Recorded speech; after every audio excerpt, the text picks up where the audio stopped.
everybody, welcome back to the live. Now, we have a lot of basketball news to get into today. Obviously, the draft happened last night. There's some exciting stuff to talk about there, but before all that, we have to get into this tragic Clay news. It's really, really upsetting. We're going to be breaking down everything that happened for you, but first, click subscribe. Click subscribe. Wow, I don't know what just happened there. Am I having a stroke? I can't talk.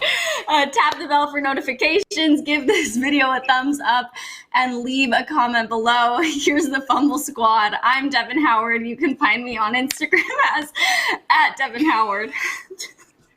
Hey everybody, it's Jackie Ray. You can follow me everywhere at JRay the Fanatic. Hey y'all, it's your girl Britt Johnson. Make sure you follow me on all social media at I am Britt Johnson. Again, I'm still with the wonky internet for the rest of the week. I can't see the girls. I don't know what's going on. So if I look a little cuckoo, that is the reason why. But I'm going to give you guys a hint to my Britt's take today. It is going to be about Anthony Edwards. And I'm going to ask you guys a question. Do you think that Anthony Edwards not liking basketball as much as he likes football is actually going to be a positive or negative for his career? Let us know in the chat what you guys think, and then I'll get to my answer during Britt's take. Amazing. So yeah, you guys, in case any of that was unclear just because of Britt's internet issues, the question was, do you think Anthony Edwards and him not liking basketball as much as he likes football is going to impact his time in the NBA?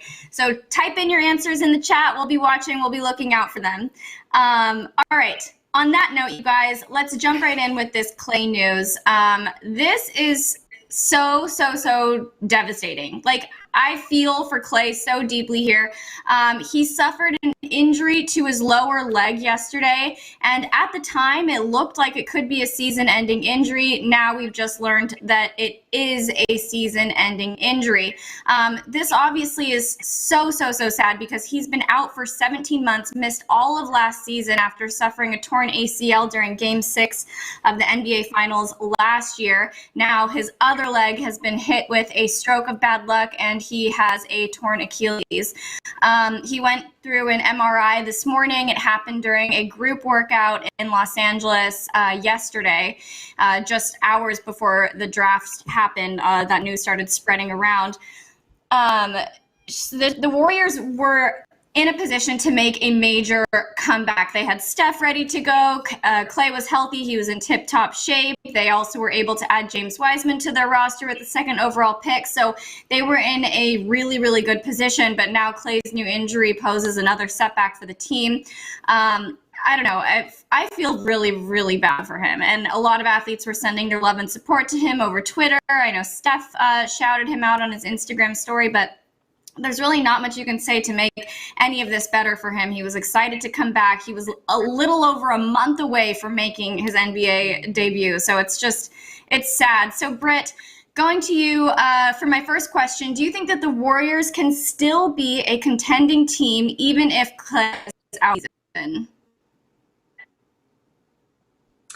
I would hope so, because if not, we definitely thought that Steph was a bigger star than he really was. I mean, we're talking about a guy that was a back-to-back NBA MVP in Steph Curry. We're talking about one of the better defenders in the league in Draymond Green. And then we're talking about James Wiseman, who is now on their team, and he is one of the best, if not the best, to come out of this draft as far as rim protectors and stuff like that. So, and then we're having top picks like, D'Angelo Russell's on the team. We have some good pieces there. And if they can't be a contender just without Clay, then I think there's a lot more we need to worry about Warriors that they were able to mask for a bunch of years. And that number one thing being Steph Curry. So yes, it's a hard hit for them, but I think, with the other pieces of to be contenders in the Western Conference.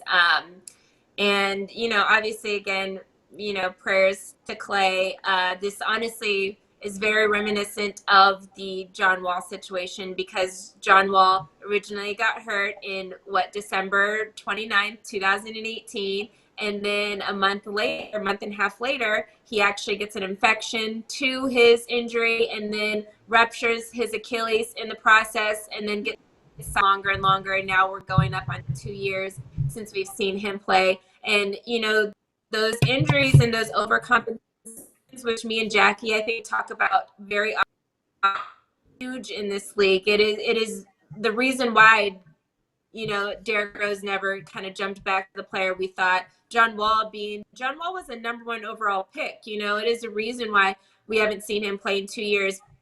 Players a lot of times overcompensate and get injured in a different place because they possibly moved a little too fast too soon. Yes, Clay has been not playing in a game for a while. I've seen him go full force on, you know, basketball courts, during workouts, you know, different stuff that he's had with his brother and stuff like that. And maybe he was moving a little too fast. And those Achilles injuries are very hard ones to come back from. We all know from, you know, Kobe Bryant and him trying to come back from that, and, you know, just being a miracle that even shot those free throws while he had a torn Achilles is insane. Kobe's a different level of, you know, Superman. But yeah, I think that it's very unfortunate, very sad. But if he does actually really, really rest, he could. I think it does suck because obviously, you know, he's knocking on that door, you know, to be in the latter half of his career, and this injury sidelining him even longer is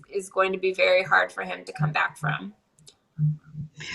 Yeah, it's devastating. I can't imagine what he's thinking and feeling right now, and also what the team is thinking and feeling, because we're mere weeks away from the start of training camps, and like I said before, just a little over a month away from the time the season's going to start. So, Jackie, I wanted to ask you, what do you think that Clay's injury means for the team, and what do you think they need to do to still be competitive in the West?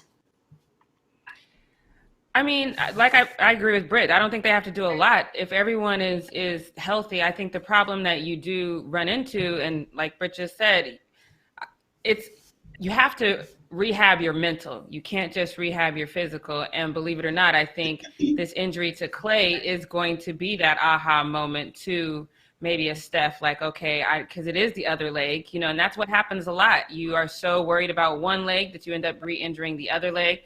So now I think the focus is, okay, we need to make sure that Steph is healthy.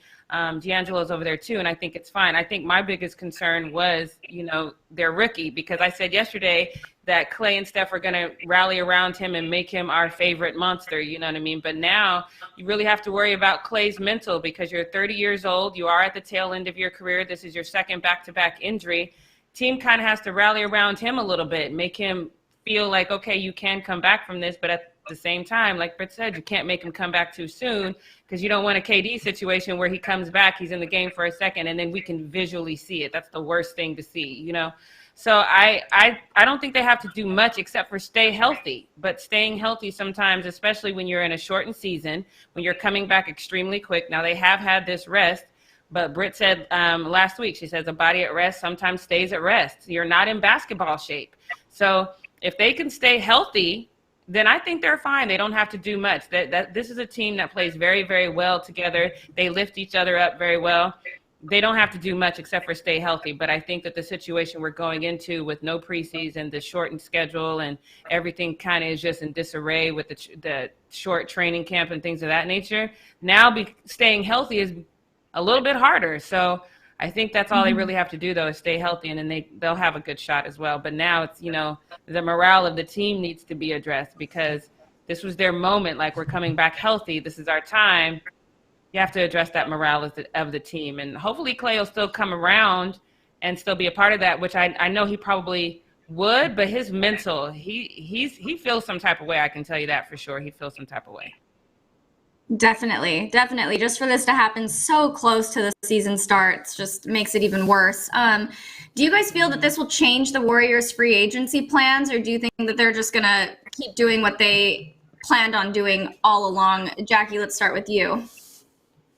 I would hope they would continue doing what they planned on doing all along.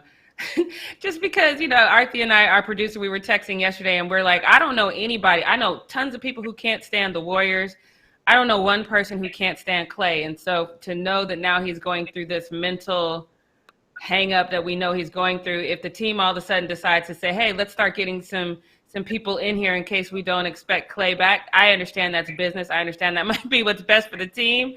But me personally, no, I don't like it. I like Clay. I think that Clay is an amazing, not only individual, but he's an amazing athlete. And I think that he is not expendable in that way. It's unfortunate that he got this injury, but I think you make sure that he has a place when he comes back. That's me liking Clay, the human being. I understand from a team aspect, you got to play to win. So this is his second injury in 2 years. You probably do need to start looking at someone else in that position. I don't like it, but you probably should. And Britt, do you agree with Jackie?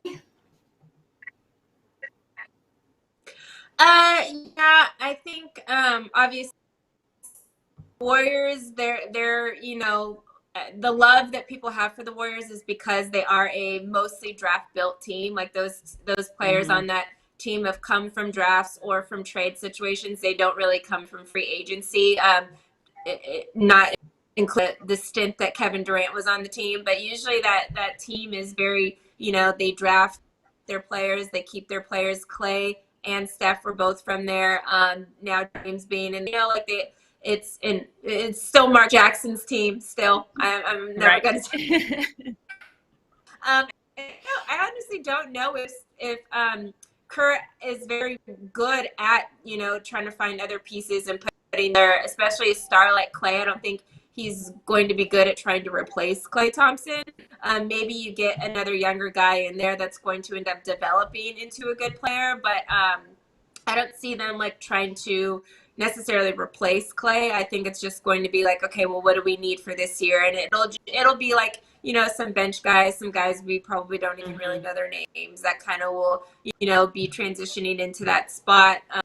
But I don't see them doing any huge moves. And again, we talked about this before. This is not really a big year for free agency, so I don't really see any big moves happening with Golden State, because Golden State has developed this culture of like, we don't care if we get paid, we just want to win. And there are a lot of players that are out right now that want to get paid more than they want to really win. So I don't think that I don't really see anybody would be available that would fit that culture of like, hey, yeah, I'm going to take this huge pay cut so I can go win with the Warriors, like, and especially with Clay not being in, how much season now. So I think that thing that everybody had before of like, oh yeah, I'll take a pay cut so I can go play with the Warriors so I can win a championship, which is what DeMarcus Cousins did. Like those days are behind them now, especially with Clay on the bench this season.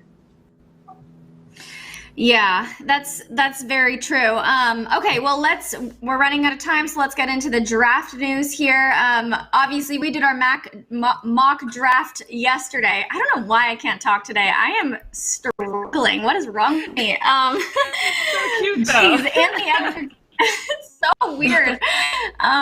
Anthony Edwards went first overall to the Timberwolves. James Wiseman, like we talked about, went second to the Warriors. LaMelo went third to the Hornets. I know that's what we were talking about yesterday right after MJ gave his stamp of approval to the team. LaMelo and Lonzo are the first pair of brothers ever to be taken to top 5 in the NBA draft. So Lavar is living his dream right now. Lavar's feeling so good. We're going to be talking about that later, I think, in the post-up. I would say for the most part, a lot of the predictions that you guys made yesterday were pretty good. What do you think? And also, is there anything that you're excited about? Anything that really surprised you? Let's get quick little responses from both of you. Jackie, we'll start with you, and then Britt, we'll end with you. I think my biggest surprise was the Bulls picking up Patrick Williams. I just had him going later in my draft, but I just had him going way, way later. And I just didn't think that they, really needed him. I think he's more, I feel like he's a pickup that if you're really trying to go like long-term, like if you have a long-term project, I don't think he's that guy that's like you go in there and you're trying to win right now. So that one kind of surprised me. And then the Oneka one to the Atlanta Hawks, that one surprised me as well. Hawks. Again, not to the Hawks, right? Yeah. So And that one's not a surprise. Like, again, I love him. I think he's great. I just feel like the Hawks already picked up Clint Capella, and John Collins is doing fairly well over there. So I just feel like he's not going to get the playing time that I really, really wanted to see him have. So I think those were the two biggest surprises to me, but more so Patrick Williams, because I had him like he was on my second page. So that one kind of surprised me a little bit. And then Britt, what do you think? That Patrick Williams, I did not even have him going to the top 10, and for him to get selected fourth overall, that tripped me out, especially because there were a ton of people on the board that they could have went with, because we talked about the Bulls needing to have some, you know, a little bit of star power in there, a guy that's going to franchise this, that, and the third. And I don't Patrick Williams being that guy, you know, like I think, again, same as Jackie said, in the long haul, he'll be one of those you know, grinders. He'll get it done or whatever, but I just don't see him being that that what I thought the Bulls were looking for in that moment. I was not surprised really about anybody. Oh, I was a little surprised that Sadiq Bey fell at the lottery. Mm-hmm. He actually didn't get drafted till 19th overall to the Nets, and that trade was literally because the Clippers did a trade with the Pistons, and then it ended up going back to the Nets and stuff like that. So it was huge, big trade in that situation. But I was surprised he went so low. I had him called 14 or whatever. So I was surprised he got dropped back to 19. My goal, Anthony barely made it out of the lottery. Yeah. He actually was selected 15th overall, but I was close. I thought he was going to make the lottery, but he was one behind. I was really surprised the Danny Green being on 3 different teams in one day. Him going to OKC and then settling with the Sixers. And I thought that was crazy. I think the fact that you're surprised by that is the most surprising thing of this entire day for me so far. But we know that Britt is a Danny Green fan. He got traded twice in one day. Come on, leave my guy. Yeah. That sounds right. You take him. No, you take him. No, look, somebody got to take him. Who's gonna do it? This is a 3-time NBA champion. Okay, yeah, well, that was another one I was surprised at, but I'm finished. Well, I'm surprised that you were surprised, and I support him bouncing around as long as he never bounces this way again. Yes, I agree. I'm with you, Jackie. I will say one more thing.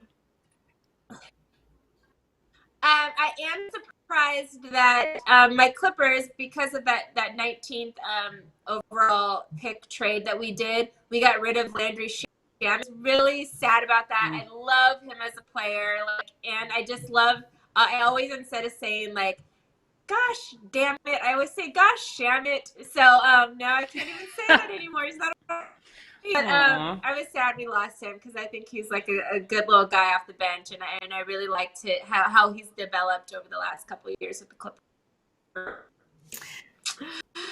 That's all right. Well, thank you so much for giving me your input, ladies. So also just want to shout out Chris, who is, I don't think, in the chat today, but he got Obi Toppin, which he was wanting. So good for you, Chris. It's exciting for you. Anyway, let's wrap up this segment of the show. Jackie, take us into the post-up. All right, you guys. It's post-up. NBA Draft Post Edition. I don't know. That just sounded fun to say. Okay, so last night was a lot of fun. It was fun to watch these guys. Devin asked us yesterday if we thought anything weird was going to happen. And sure enough, it was just a fun thing to watch. Now, we talked about this already, but the Golden State Warriors selected James Wiseman, 2nd overall, and they got the guard Nico Mannion, 48th overall. Turns out, though, James and Nico already know Steph, which is really cool because the Warriors tweeted this photo. Steph retweeted it. I think this is really cool. They've already gone to his basketball camp, which means they already know who he is, not only as a person, but probably as a mentor, and now he's their teammate. I think this is one of my favorite stories about the draft so far. No, I got one more coming up in a second. But this one's so cute. I love this. Devin, what do you think about this, seeing that he mentored his now teammates? Wait, can you show that picture again? Yes. Leo, can we show one more time? There it is. That is so cute. Yes, I love that. I love the big trophy versus the little trophy, though. That's hilarious to me. I think that is so cute. It is really cute. I think it's really awesome. Steph is obviously, I think, such a great mentor for young athletes. I think that he does a really good job of like leading people and showing them the ropes in a way that's like, I think it's helpful. I think that there are probably some athletes out there who can be a little bit more aggressive or a little bit more intense, but he's just such a nice guy. I'm a Steph fan, as you guys know, so this is very cute. Yeah. It's fun to see those pictures too because he doesn't have those Thanos muscles that we saw last week. So this is the Steph that I'm used to. This muscular Steph. I'm still adapting to that guy. I'm not used to that. All right. So last night we did a story because, of course, once LaMelo was drafted, the cameras went straight to the booth, and Lavar sat there with his arms folded. Mom was giggling, hugs and kisses all around. Lavar ended up getting a handshake. So we said on the post show that he looked big mad. Y'all drug me to the heavens for that. But let me just show you that video again and then just so the panel can see in case you didn't see it. Leo, can you turn the sound on? Select LaMelo Ball from Chino Hills, California. He got no emotion. LaMelo Ball goes third overall to Charlotte. Hey, look, this is LaMelo's night, but Lonzo still has bragging rights because he went second overall. He eventually reacted. One of y'all tweets were like, what's he talking about? He's smiling. He has a mask on. How can you tell that man is smiling? He has a mask on. Stop it.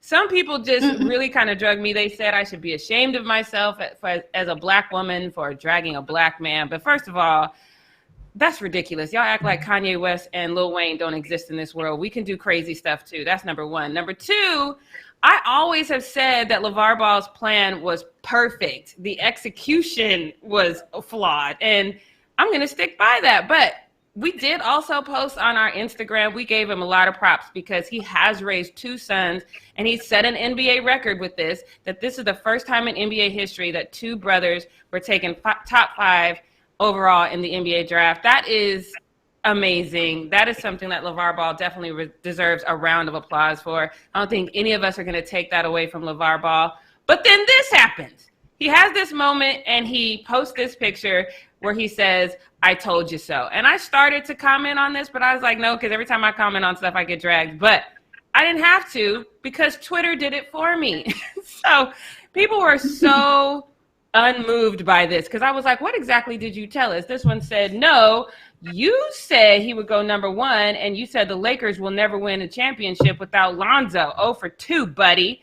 I'm not sure you look mad. He was picked number 3. So yeah, that part. And then this next one, same kind of thing. Nothing of what you said ever came true, bro. He was picked 3rd. LiAngelo went undrafted. Lonzo got ran out of LA and they win right away. You're a joke. Good luck. And then we have yet another one. Could you have possibly made this post any more about yourself? That one is the one that kind of says what I say, because this is LaMelo's moment. This should have been all about LaMelo, his reaction. It should have been all about him. You posted up saying you told us something that you did not tell us. This is why we drag him. It has nothing to do with the fact that he has great ideas. He has horrible execution. That's what this is about. So, Britt, I'm going to come to you because I feel like somebody needs to represent, since Chris is no longer with us and there's no one here to represent for his roommate. Please tell me how you feel seeing LaVar take this moment that should be LaMelo's to say, I told you so.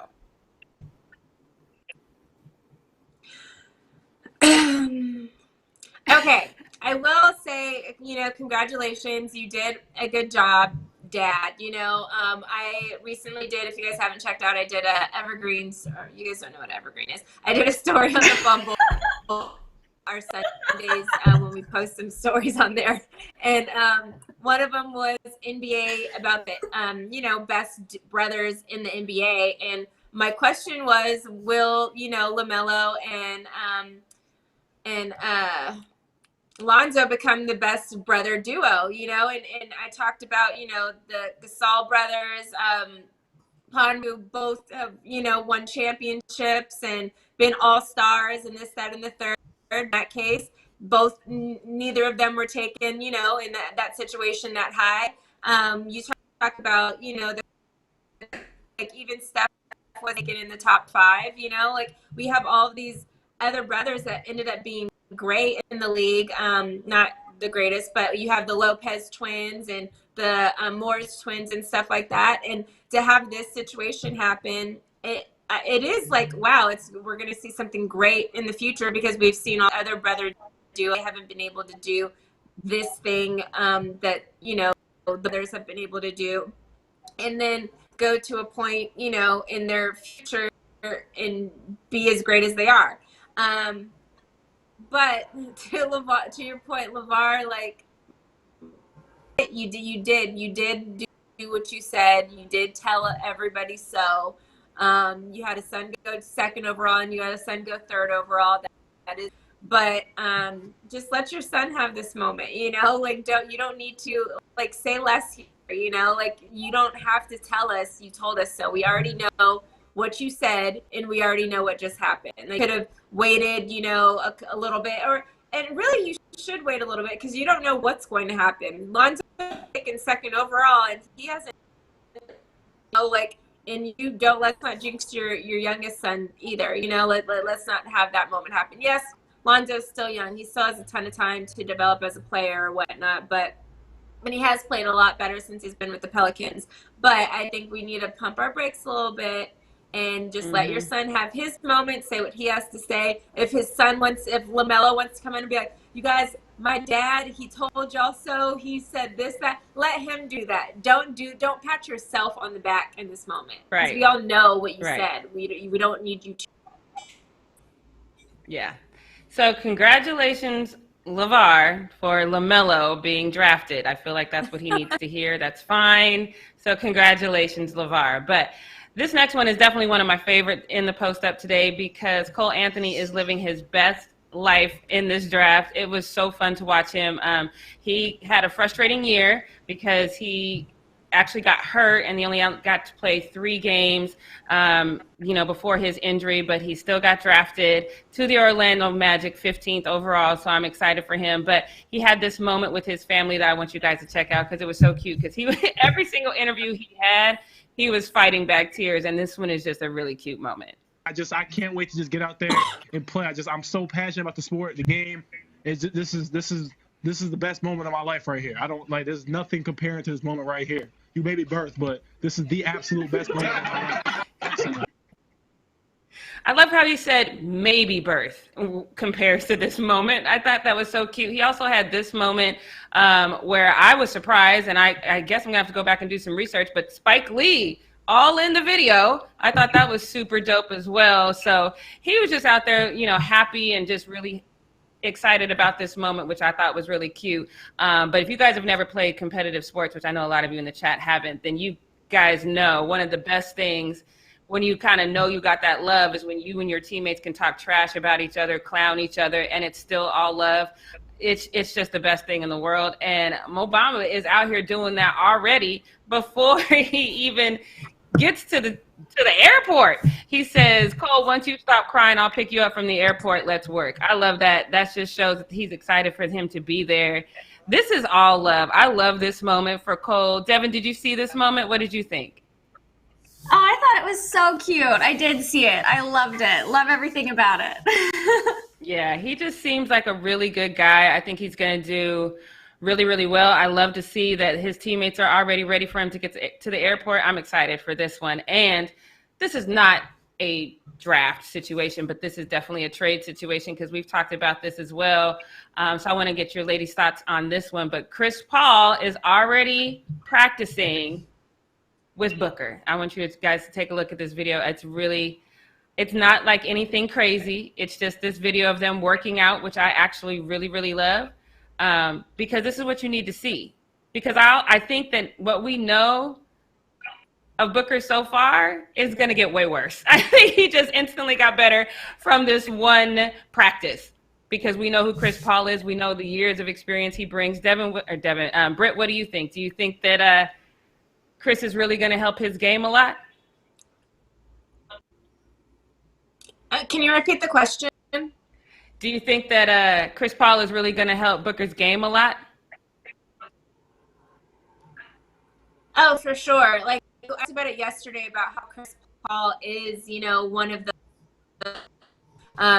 especially a guy that wants to learn and wants to put in the work. We know the trouble with the Clippers with Chris Paul and DeAndre Jordan was DeAndre Jordan just didn't want to stay in the gym and shoot and practice his threes, which is why they created the Hack a DJ, and we know the tension of that thing, and that was literally because Chris Paul was like, I will stay in the gym with you, I will work with you, let's do this, let's work on your threes, or not your threes, let's work on your free throws so we don't get in a situation where they do the Hack a DJ at the end of every game because free throws.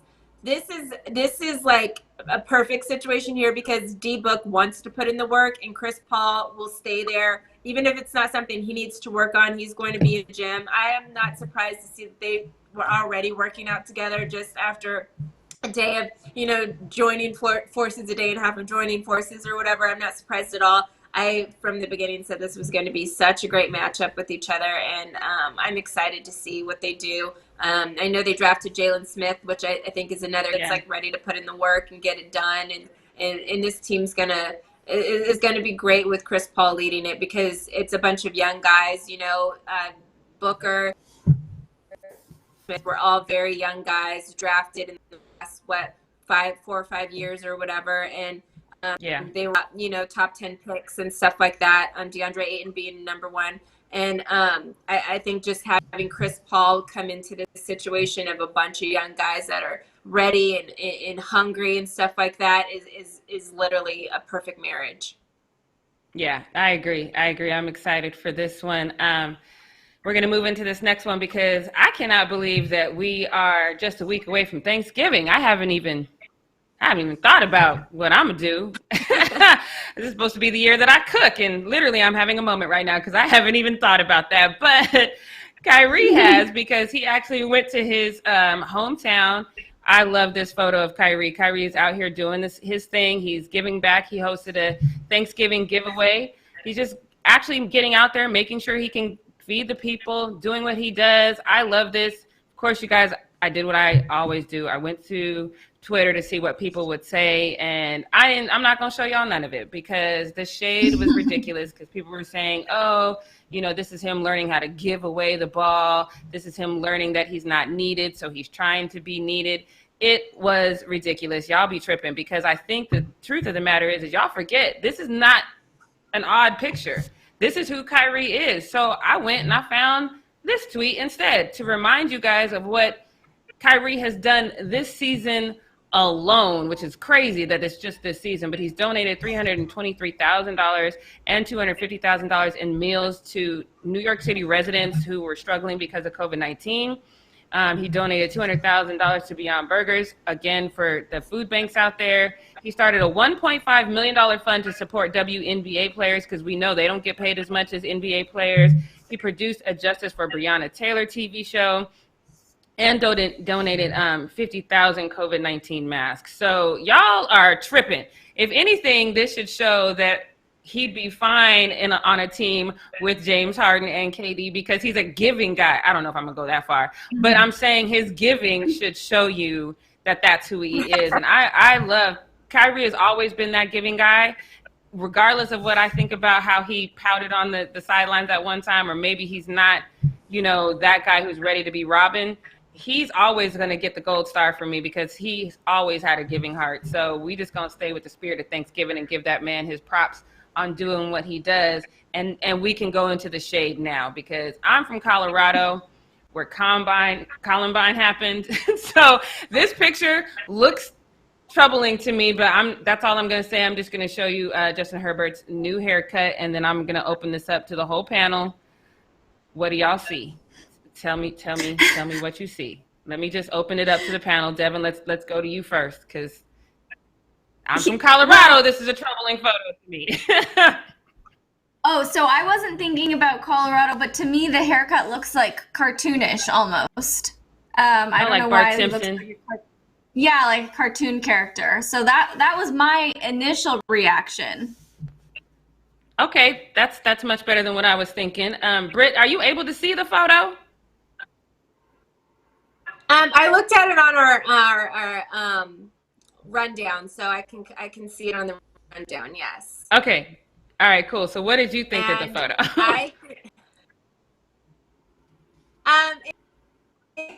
in like where, like this guy, like how do you? And it's not like he had a ton of facial hair before or a ton of hair on his head, but how do you like get 15 years younger by just shaving the little blonde goatee you had and then cutting your hair like an inch and a half? Like that is just so weird. It makes me think maybe I should just get a haircut to see if I will, like, go back 10 years just by getting a couple inches off my hair. I guess like cutting your dead ends really makes a difference. Oh, see, that's why Devin was looking at her ends that day. She was ahead of the game. She was already about to do this photo. Trim your ends. Right? Oh, that's great. All right, so this next one, I'm going to have to go to my girls again on this one because I'm just confused at this comment. I know it's funny. I know what he was trying to do, but there's also one of you in the chat that I've already told you don't quit your day job because you're not funny. And I think I'm going to have to go the same route with Keelan Cole on this one because this one, given his situation, he's a wide receiver for the Jacksonville Jaguars. He had a really good rookie season, but it's kind of gone downhill from there. And then when they asked him,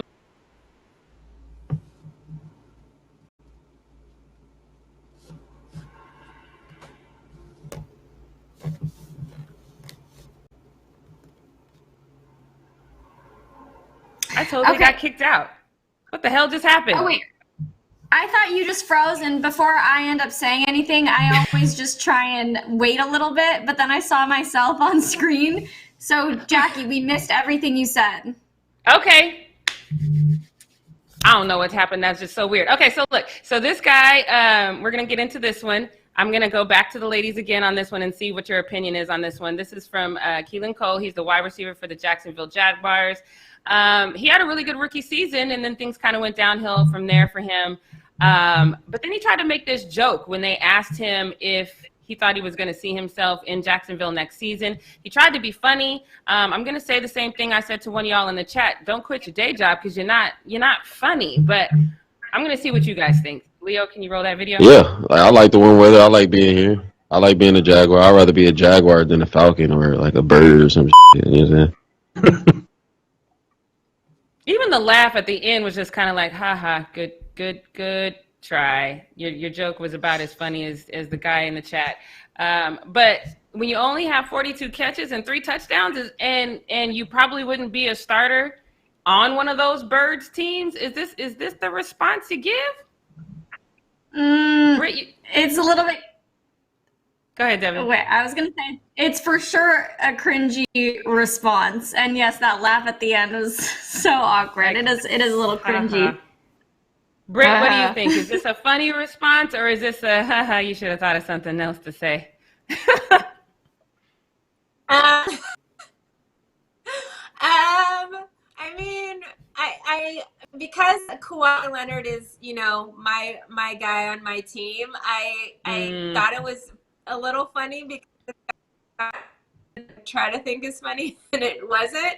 But I don't like when players say stuff like this because who knows who needs to give you an opportunity next, and who knows who's thinking of giving you a job if you get released or cut from a team, and now you saying something like this, now people are going to second guess, oh well, maybe I won't give them a chance. And there's only 32 teams in the league, so you can't. Now you already made one of them mad, so there goes that that has a bird, so right. The Eagles are now mad too, so Ravens are mad, we could go on. Everybody's mad. The Seahawks are mad. Just made a quarter of the league mad at you. So there goes opportunities and job opportunities for you. So I especially since you're so young, I wouldn't be so quick to start shutting your doors. Yeah. Who knows where you're going to need to look for an opportunity next. Yeah, so good try, guy, but that's going in the fail category for me. This next one, is hard for me because this one, you guys know I cannot stand Tom Brady at all. There's no parts of me that can stand that man. However, he definitely won the Twitter award with this one because he killed it. Because DeAndre Hopkins posted a tweet saying, "Hey, the best meme gets a free signed jersey from me." Tom Brady is a great teammate. He'll joke around with people. We know that. He makes people better. And now he's going out here and he's winning this meme award too, while also giving himself all the credit because this is his, he's letting everyone know that he is the GOAT. Can't even argue that. That's what makes me so mad is like, I'm going to win this signed jersey from my teammate, which I would get anyway. Can you let the commoners get it? But I think Tom Brady definitely won this award. Devin, what do you think? I think he won it too. There have been times when we've acknowledged Tom Brady's sense of humor and his, wait, did I freeze? I'm having so many issues today. Yeah, I think we all are today. Today is just one of those days. What I was going to say is we've acknowledged Tom Brady's sense of humor here before and how, even though we don't really love him, he sometimes does say the right thing. So this time I think that it was a good response. Yeah. This next one, you guys know I love the kids. We haven't had a kid on here in a while. And thankfully, thanks to our producer, that is going to change because this is going into the cutest kid category. Actually, I can't put her in the cutest kid category because she's more like just kind of a badass. And she probably would get offended if I called her cute. But check this out.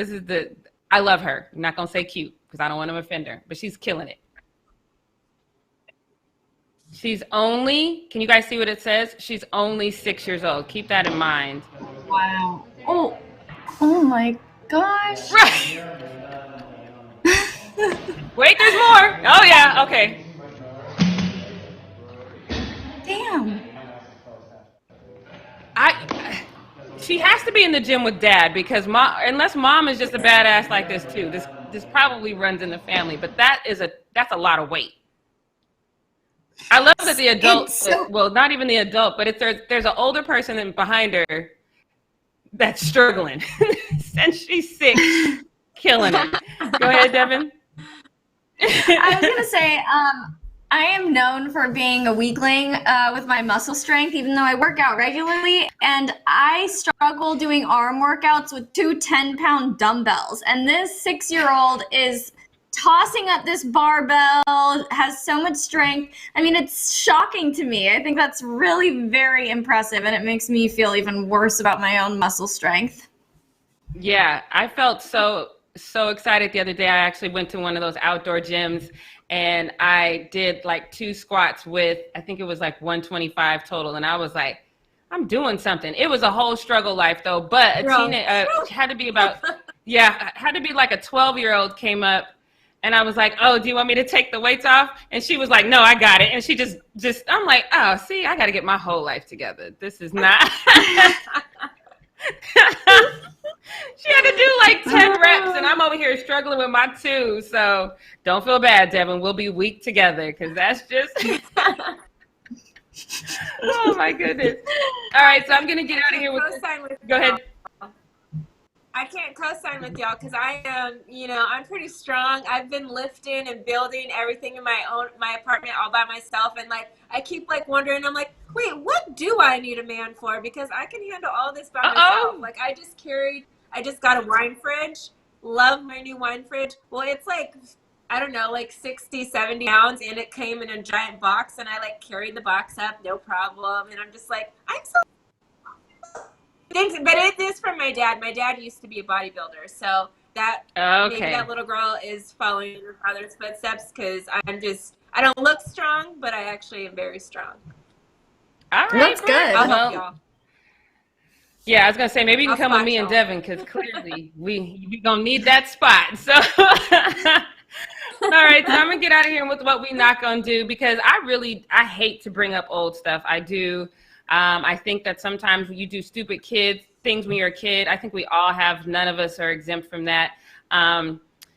John Wall, that's who we're talking about today. We've all heard the trade rumors regarding him. And he actually, we all know about his background. He had a really hard life growing up. And he actually once said that if it wasn't for basketball, he would probably be in the streets. We know that there's probably some truth to that because when he was 18, he was charged with breaking and entering. But I don't think that that's something that we necessarily need to bring up when we're talking about a 30-year-old man. That's old stuff. But we all do remember this video that I think started circulating around September. I actually just did the screenshot of it because I didn't want to go through this video again. But this is with John Wall. He's with some gang members. I don't know if they were known gang members or not, but he's definitely doing some gang signs in this video. He did apologize, but of course he apologized after the video went viral. He was in the video with no mask, all of that good stuff. But this isn't the first time this has happened because he's had the same incident, similar, not the exact same incident, but he had a similar incident happen in 2012 and 2015. So now the word on the street is this latest incident is one of the reasons why now the Wizards want to move on from him. So this one is tough for me because on the one hand, what we not going to do is bring up old stuff. What we not going to do is pretend like this man's past because they did the same thing in Philadelphia. The Eagles did. Britt will probably remember. Was it Deshaun Jackson? I think they did something similar to where they said, Jackson, because Deshaun Jackson, yeah, they did something similar to him. He was hanging out with some people in Long Beach and he wasn't even doing gang signs, but it was like, oh, we think they're gang members, so now we're going to move on from him. I don't think that who you hang out with, especially when we know your past, sometimes people, their circles just don't change. Their behavior might change. Obviously, the money has changed, but he's not going to necessarily alienate people that he knows just because he's in this different lifestyle, even though he doesn't participate in those things. So on the one hand, I don't think one should have anything to do with the other. I don't think his professional career should be impacted by what he's doing off the court unless he's hurting someone or he's engaging in illegal activity.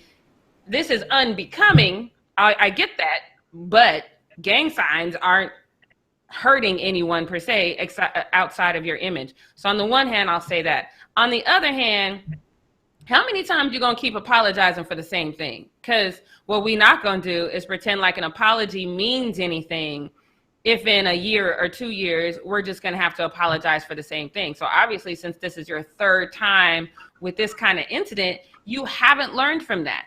So in that aspect, I do think maybe if the league is like, look, I don't want to have to say, oh, we've seen the video, we've acknowledged it. Because as a GM, I don't want to have to acknowledge this video. We've talked to him in-house. I don't want to have those conversations. I just don't, especially when we know what gang life is about.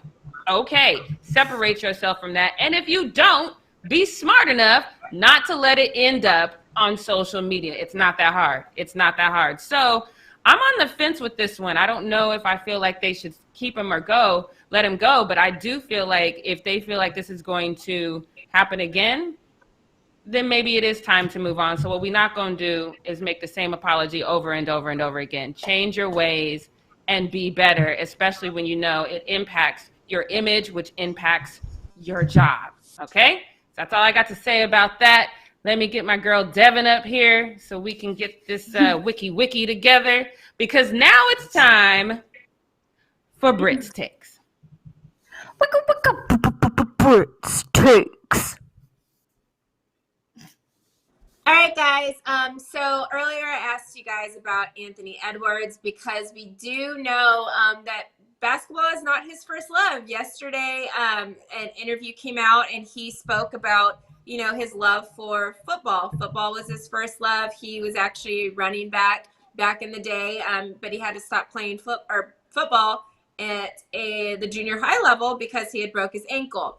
Then he started transitioning into basketball. He randomly was, you know, playing basketball. Some tried it and literally made it. And so people were like, whoa, like this kid can play basketball. So he kind of started transitioning into basketball. He very quickly rose to stardom in basketball. Like he was like this high school star, all of this kind of stuff. So he was just like, well, this is what's going to get me paid, so I'm going to play basketball. But he's been very clear about the fact that basketball is his job. It is not his love. If it was up to him, he probably would prefer to get drafted in the NFL just because he loves football more. He said he doesn't even really watch basketball games. But I am here to tell you guys, this isn't something we should worry about. And obviously, the Minnesota Timberwolves weren't worried about before they drafted him with the #1 overall selection in the 2020 NBA draft yesterday. And I'll tell you why. We see a lot of times, Russell Westbrook, for instance, has a shoe line through Jordan called Why Not? And he posted the release of his last Why Nots. He posted a picture of his kids and said, "This is my why." Anthony Edwards has a why, and it's bigger than just the love of the sport. This is why I think that he's going to be able to be very successful, even though his first love is basketball, because he has, at a very young age, realized how for his family and to take care of his family, and he realized that basketball, he could do that with basketball, and he could make more money with basketball, and he could have guaranteed contracts with basketball. So he made a conscious decision at a very young age to focus on basketball because he saw the earning potential with basketball, and that is his why. Like, he does it because it's his job, and he loves his family, and he wants to take care of his family. Having a why that is bigger than just the love for something can take you a long way, especially once you get to the professional realm, whether it's basketball or a different kind of job, because you're doing something that is bigger than yourself. You're doing it for people that it's more to do. So I think that this moment of him saying that, which a lot of people actually, when I saw the tweets and stuff, people were just like, oh, well, he's not going to last long in the league if he doesn't really love basketball. But at this time in your life, when to pro level, if he was able to not love basketball and become the #1 overall pick in the NBA draft, I think that he's decided to focus still on basketball and do it for the job of basketball, because we talk about all the time, the business does not care about you. They care about what you can do for the business, and he's using that in the same way when it comes to basketball. He's not looking at basketball as like, I need this as my, which is what a lot of kids do in the past. They use it as out of something, like they sit in, I know people that, were in Hurricane Katrina, and when they got sent off to either Dallas or different parts of Louisiana after Hurricane Katrina, they only had the sport to go on to help get them through the day and to make sure that, they weren't sitting at home crying or dealing with whatever they had to deal with their family or losing everything.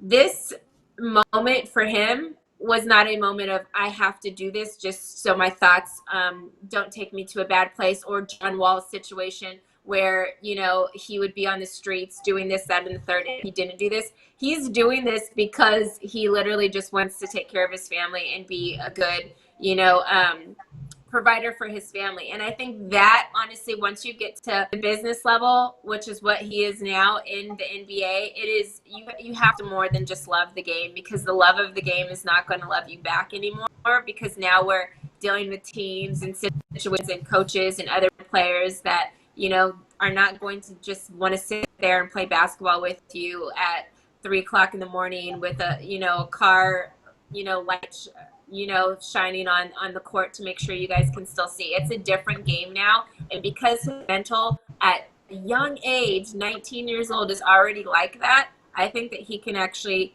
be successful in the league, because he knows why he's doing it. He knows he's doing it to provide a better life for him and his family. And I think that that's a beautiful thing to notice at such a young age. So all of you critics that are saying that just because football is his first love and it's not basketball, that he won't end up being a successful basketball player, I think are totally wrong, because I think him learning the business aspect, which is what actually is a negative thing for a lot of these young guys coming in. They don't understand the business aspect. They just want to get out there and play, and then they do stuff that honestly can end up hurting them because they're like, oh, I know I'm injured, but I got to keep playing because I just love the game so much, and they don't look at the business part of it.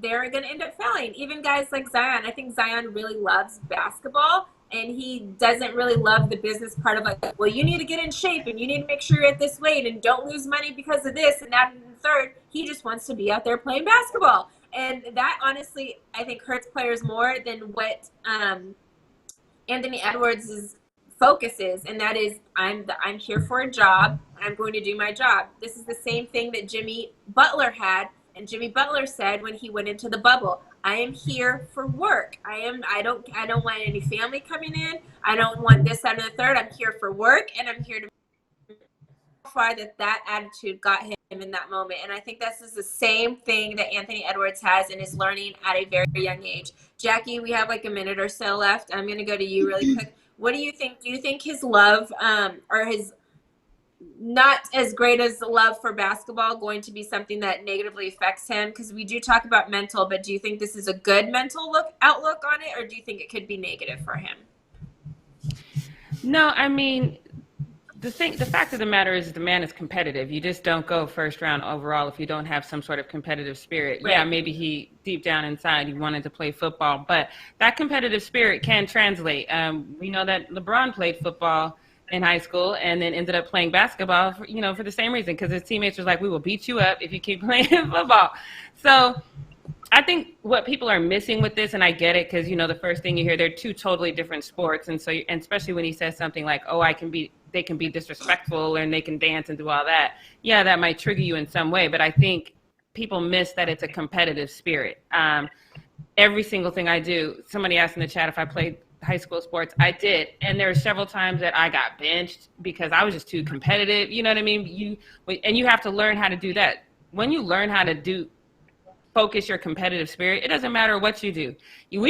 I've seen played spades with athletes, and they are way too serious because they're just super competitive about this card game. You know what I mean? So I think that once he has that competitive spirit, which we know he has because his game is well, and now he's in the professional setting. I think a lot of people, if they really took a step back, I think these people saying this are just fans, but if they really took a step back, a lot of them go to a 9-to-5 every day that they hate, but they do really well at it because they need to put food on the table for their families. And so to them, basketball is the dream. Like, it would be amazing to do something that I dream about. Some of these guys, they dreamed about it. Some guys like John Wall, it kept him out of trouble. It's not always some little kids asleep at night seeing visions of Kobe or LeBron or Jordan in their head. This is literally a way out. So I don't care why he wants to do it. As long as he knows that he wants to do it at a high level, I'm fine with it. And he's got a competitive spirit, so I'm fine with it.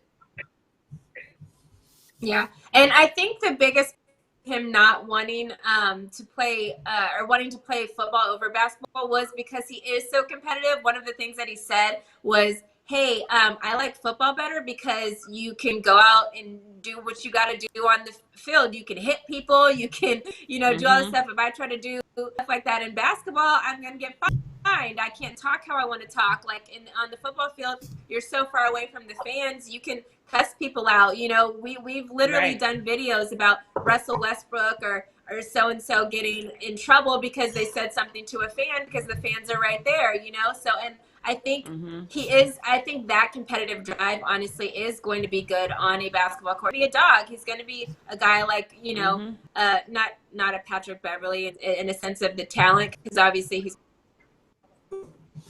going to get out there and grind it out. He's going to be like a Russell Westbrook or a Dame Lillard, a guy that's going to get out there and grind it out, And I think that that's like a dope quality, honestly, to have.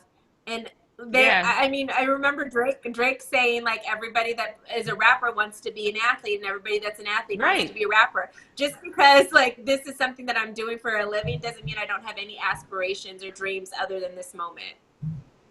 Yeah, I played volleyball and ran track in high school. Those were my sports. That's what I was good at.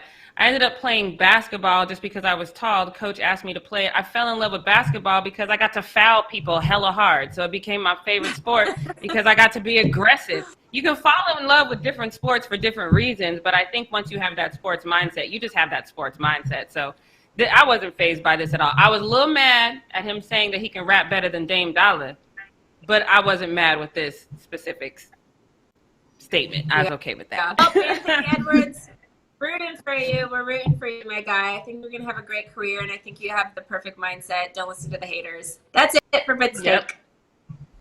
All right, thank you so much. We got through a glitchy show today, but thank you so much to the chat for chiming in and giving us all of the info that you guys did, responding to our questions, Britt's question. On that note, let's wrap up the show today. Subscribe, tap the bell, leave a comment below, and give this video a thumbs up. Wash your hands, wear a mask, and we'll see you guys later. Bye, everybody.